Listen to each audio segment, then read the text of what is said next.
Ladies with gentle hands, welcome to not another trophy backlog video. Oh, brother, this guy stinks! Welcome to my version of cleaning up my trophy backlog, should we say, and I'm going to be calling it backlog busting. So you may have seen a few streams on the channel of this, or this could be the first time watching it, so welcome in. And I know that you're shocked, I've finally succumbed to the popular trend on YouTube at the moment, and for those that are unaware of this series made popular by YouTubers such as Twicer and also Sandres and many more, this concept essentially is where you raise your PlayStation profile's completion percentage, and seeming as I've had my account for over 16 years, my percentage isn't the best, and it's currently sitting around 53.56% at the start of this challenge, and my goal is to get it to 65%, which I think can be quite achievable, making sure that things stay realistic. And seeming as my account is quite old, for some reason young Defroth had some weird fetish for playing games, popping one trophy then deleting the game. I think it was my way of showcasing to my friends that I've played a whole bunch of different games, but now it's come back to bite me 16 years later. Of course, if you do want to see more videos on trophy backlogs like this, then if we get 100 likes, I'll be sure to do a part 2 and maybe many more in the future. And I am working on some cool other titles which might be included in a future video which span back over 11 years. But with all of that said, let's jump into our first game of the cleanup. So we're starting with an absolute classic on the PlayStation 3 that you more than likely have forgotten, and I'm talking about Remember Me, of course. A game that a young Defroth did not fully appreciate at the time, and for context, we are starting this challenge with the first 4 chapters of the game completed. For some reason, I started the first 4 chapters and maybe lost interest. I'm not quite sure what was going on with me at the time, but luckily for you, I did actually need to replay the entire game again. So there are some difficulty related trophies. You will need to play the game on the hardest difficulty for the Mem Hunter Elite trophy. And I'm not gonna lie, this difficulty really does kick your butt at the beginning. However, the fighting is interesting and has a cool combo making system, so you can customize your moves, which to me is a really unique and cool feature. Capcom did publish this game, which I found quite interesting, and you can kind of slyly see the sort of polished underlying fighting elements that some of the other titles Capcom are well known for as well.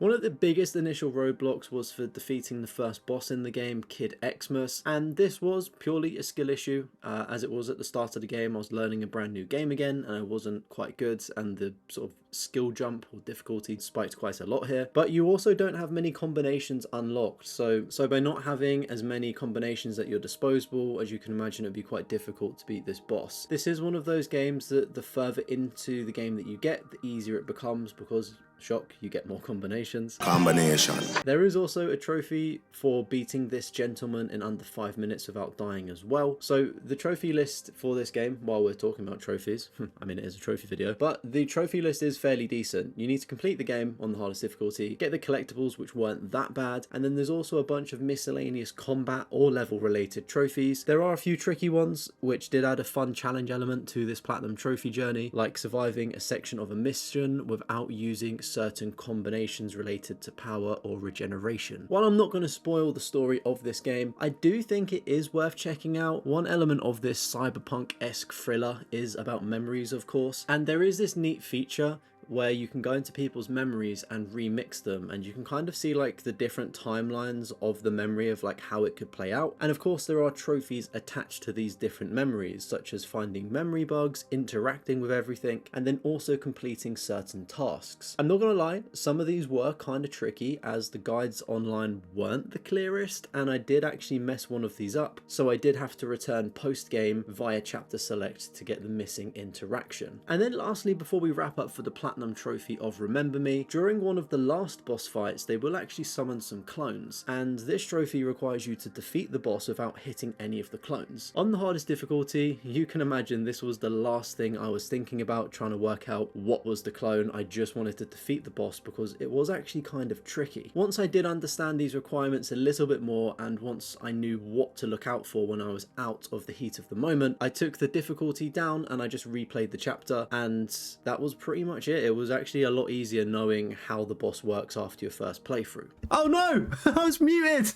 How long have I been muted for? That was That was the platinum, let's go! So that is the first platinum trophy of cleaning up our backlog, and this game took me 12 years to platinum. Next up, we have a game from a franchise that I love dearly, and I have played at least 4 times, not including this platinum run. I am talking about Uncharted 4. And in this game, we are playing as Nathan Drake, who is currently having a midlife crisis. Of course, a lot of people probably know the story for Uncharted 4 by now, but if you don't know the story for whatever reason, don't worry, I'm not going to spoil it. I think this is a game that you should play yourself. It is fantastic whether you're trophy hunting or just looking for a really good game to play. As I mentioned, I have played this game before, and I've also platinumed the Legacy of Thieves edition, so I know what I'm in for when it comes to Uncharted games, and also Uncharted 4 in specific. I had minimal trophies originally. Mostly when you play this game for the first time, you'll get a trophy for completing the game, finding, your first treasure, and then maybe a couple of combat related trophies that I got, the miscellaneous good stuff. Surprisingly though, back when I played this game 9 years ago, I did actually pop a couple of very specific collectible trophies. So one of them is for knocking over all of the rock canes in a mission, and then another one is for getting some dolphins to follow your boat. I just thought it was really strange that I got these trophies back in the day,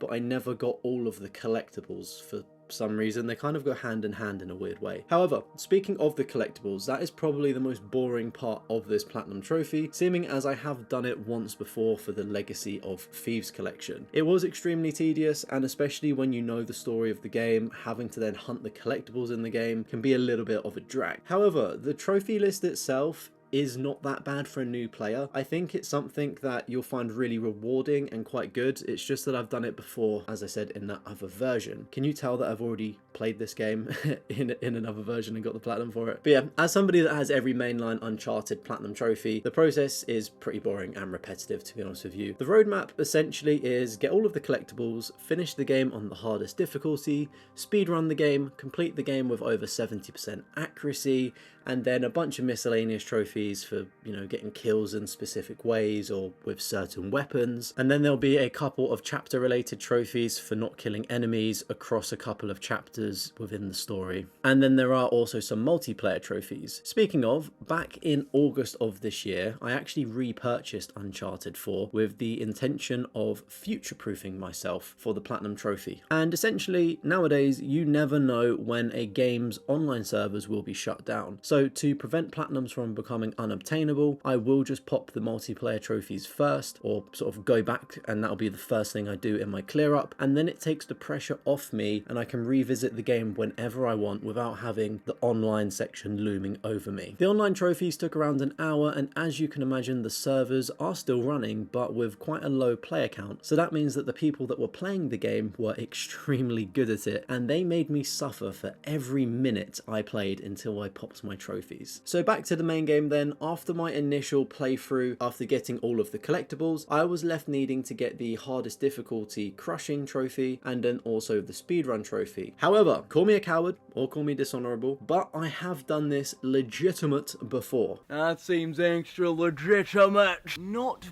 bullshit at all. I really did not fancy doing this again, and in the interest of this running in tandem with my other platinum challenge that I was doing, I was kind of in a bit of a time crunch. So I did use a slight shortcut. Luckily, if you delete this game from your console and then boot it up and play the launch version of the game, there is a little exploit where you can manipulate your save file to make the game think that you've played on the hardest difficulty and also speedrun the game. There are a lot of video guides on this. Essentially, you just have to boot the game up and then sort of back out of it and then change the difficulty. There's video guides that explain it a lot better than me, but anyway, haters gonna hate. But if a game is broken and allows you to do this, I don't mind taking a little assist. Of course, do with that information what you will, and of course, at the end of the day, it is your trophy list, so you can decide however you want to play this, and I have decided I wanted to take the quicker method. And this platinum took me 9 years to get in total. That is the last time I'm going to be playing Uncharted 4. I've played this like 4 or 5 times. Jumping back to another PlayStation 3 classic and franchise now, we went back to the original Call of Duty Modern Warfare 2, back when COD games were actually good. Luckily for me, younger Defroth in 2011 enjoyed this game so much that I completed all of the veteran related trophies and the majority of the miscellaneous ones as well. I don't know if anybody else did this as a kid growing up, but back in the day, we didn't really have many games. Like, you'd normally buy a game, complete it, and then you'd have to like resell the game to buy the next game. So what I would find myself doing is playing so many hours in certain games and like 100%ing them to the best of my ability. Obviously in this case I didn't get the platinum, but you kind of get the gist of things. So all I needed to do for this platinum then was replay the game and collect the collectibles, which is fairly straightforward. I then needed to plant a C4 in the cliffhanger mission, which is an absolute banger by the way, and you're not allowed to get spotted for that one. And then I also completed the tutorial pit section in under 30 seconds, which did take a few attempts but wasn't that bad. I think the main blocker for me back in the day was the Spec Ops, and you needed to earn all 69 stars, and as a kid you can imagine Spec Ops wasn't something that I was particularly good at, nor did I really care for because multiplayer was so fun back in the day. So I recruited fellow YouTuber, friend and co-host of the Trophy Hoarders podcast, shameless plug, to assist on the Spec Ops missions. I'm talking about the boy Castromo, of course. Make sure to drop him a little sub please. Anyway, some of the missions were more challenging than others, especially when your partner thinks that friendly fire is a good idea. I need to get to the chopper. Get to the chopper. Oh my. Did you shoot me? Mate, I was shooting at the enemies and then the helicopter lowered and it just like one shot killed you. This guy's f***ing against us. Mumsy's playing against us. Oh, mate, what the f***, man? Oh! Oh no, why? After getting through all of the Spec Ops though, the Platinum Trophy was finally mine, and it took me 16 years to obtain this Platinum Trophy, which might hold the record for one of the longest games for me to get a Platinum for on my list. I'm curious to take a look at some of the other games, or maybe there may be some future games in this potential series that could be even longer than that. And moving on then, I went straight into Modern Warfare 3 on the PlayStation 3 as well, because why suffer once when you can keep the suffering consistent? Again, the same situation as Modern Warfare 2 here. Back in 2012, I'd completed the campaign on Veteran and only needed the collectibles with the odd miscellaneous trophy as well. For old time's sake though, I did actually stream the campaign run on Veteran on my channel, not needing to do so. I just wanted to do it for the love of the game, and I think this campaign's great, and I just had an itch that I wanted to scratch and it tickled my pickle. Anyway, I didn't really find the Veteran difficulty on this that hard. I think there was one section where I was trying to push up a street that was like the only difficulty spike, and it was just because of the spawns were a little bit dodgy. But apart from that, it was a really fun campaign to revisit. Look, the moral of the story, guys, is don't try and kick pigeons. That's all I can say. The little girl had that coming to her. But we needed to get some trophies in Spec Ops, but not only were there Spec Ops trophy, they also added a survival mode. Again, luckily for me, a good portion of these survival maps were completed by a younger Defroth. There are 2 trophies that you need to get, and they are for reaching waves 10 and 15 in every map, and the maps go from easy all the way up to hard essentially. And I had the harder maps remaining, so they take around 15 to 20 minutes to get to wave 15. So I'll do a couple of maps a day, and then I would just go and play something else, because it is kind of tedious having to do that, so it's easier to just break things up there. And then with the Spec Ops, there are 48 stars that you need to get, and there's also some specific Spec Ops trophies that you need to get this time round. For instance, completing a mission in Hardened or Veteran with nobody getting downed. And then there were the odd few missions in Spec Ops that were quite difficult, and we did find on some of the maps it was actually easier to do them solo rather than together. Of course, shout out to Castromo again, who was assisting in the Spec Ops for this game. Love you, buddy. And then circling back to the survival mode in this game, you would need to reach the max level for the mode. So Spec Ops and Survival has its own XP system that is shared, and by reaching the max level you can then purchase all of the weapon and support items from the armory for a trophy. Now this is where I slightly stray away from other people doing these kind of backlog videos, and while this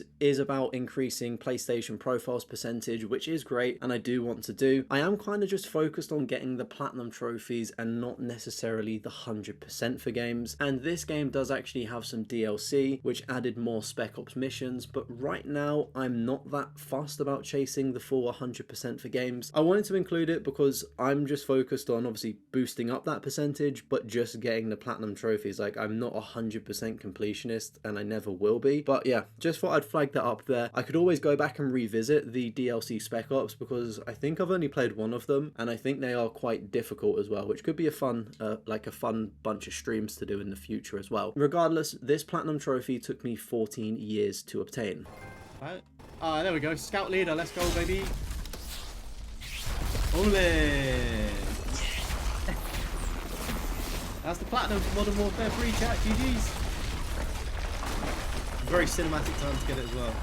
And then finally, why not finish with another Call of Duty title, eh? While we're here. No. One that I've been staring at for 5 years now because of a really annoying trophy. I'm of course talking about Call of Duty Black Ops Cold War. And I really enjoyed this game back when it came out. I thought everything was quite good across all of the modes, in fairness. I did suck at the multiplayer a little bit. That one was not my favourite multiplayer, but it was still alright. And I had the majority of the trophies in this game except for 5 trophies. But there's only 2 trophies that really stood out and were really difficult for blocking the platinum trophy. But just to summarise, the campaign trophies are pretty easy enough to get, and that's the same with the multiplayer trophies. They're pretty bog standard and you just need to get eliminations and wins. Again, the mainline zombies trophies are fairly straightforward for completing the Easter egg, and I actually really enjoyed the zombies in this game, so it wasn't really a chore for me to do. I just did it because I liked playing the zombies. But you are probably wondering what those annoying trophies I mentioned missing are. 2 of these trophies were soul crushing. They were absolutely devastating. And the first trophy that we needed to get was getting 10 squad wipe medals in Fireteam, which was an exclusive mode to this game and died pretty much before it could even breathe. As you can imagine, with a 5-year-old game, the servers for this were pretty inactive. Luckily, there are boosting groups that go for this trophy somewhat regularly. I think I spent around 4 to 5 hours trying to get this trophy and having to coordinate it with absolute imbeciles. And I normally speak quite highly of the trophy hunting community, and I know this is a very small portion of the community that I kind of have a bit of frustration towards. I think that every other genre of game is fine and everyone is amazing, but when it comes to like Call of Duty and FIFA, you get some absolute gremlins that just grief or don't help out, and that was the case unfortunately for some people in this boosting session. But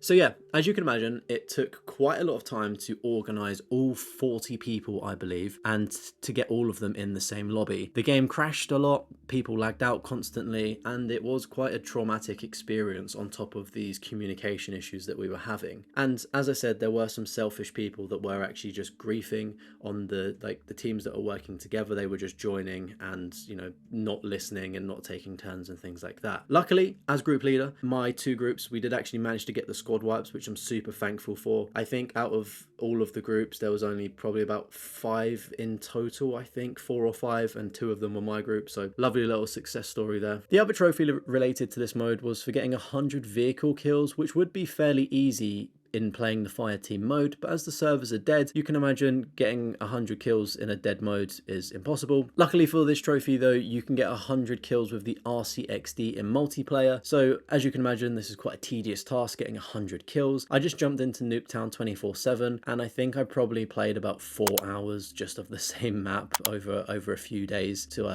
grind this one out, and yeah, that was certainly an experience. I literally just need 4 fucking kills, and every single time I try to get an RCXD kill, something fucks up. And then the other really difficult trophy that I needed to get was related to Dead Ops Arcade, and you needed to defeat Mamabak, which is essentially for completing the game and defeating the boss battle. This will take you around 2 to 3 hours, I believe, to get, and you need to get to round 64 or within that region, and then that's when the boss spawns in. And I'm not gonna lie, when I got to her for the first time, I just got wiped pretty much instantly. But luckily they have patched in a solo advanced mode, so it basically saves your progress every 5 rounds or so. and it means that you have a spawn point to go back to. So what you can do is you could do, 10 rounds one day, come back, do the next 10 rounds and work your way up to, 60. And essentially what you'll do is you'll end up with a checkpoint just before the final boss. So you'll need to go through a few waves. I was a silly Billy and I actually, I thought I threw the run when I was streaming this. I went down a few times and dipped into my like medkit things or self revives. And I got to the boss fight and I was like, right, okay, this will be good practice for me to do. And then we'll probably get it on the next one. And I was constantly joking in the stream about, oh, could you imagine getting this first time with no practice runs? And yeah, despite goobering up early on, I did actually manage to clutch up and get the hardest zombies trophy that I've ever done, which was really, really cool and quite a euphoric experience on stream to share with everybody, which was awesome.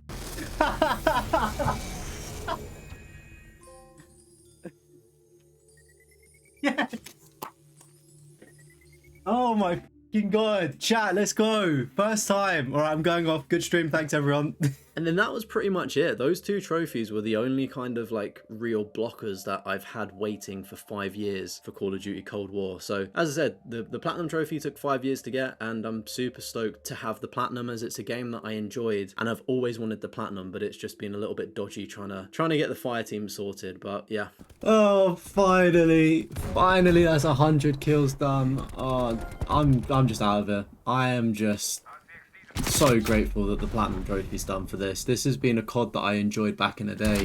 The multiplayer I didn't really like so much, unfortunately, and I've had to just grind Nuketown probably for about 3 or 4 hours. Not the worst experience, but not the best when it comes to a COD experience, shall we say. But glad to have Cold War Platinums.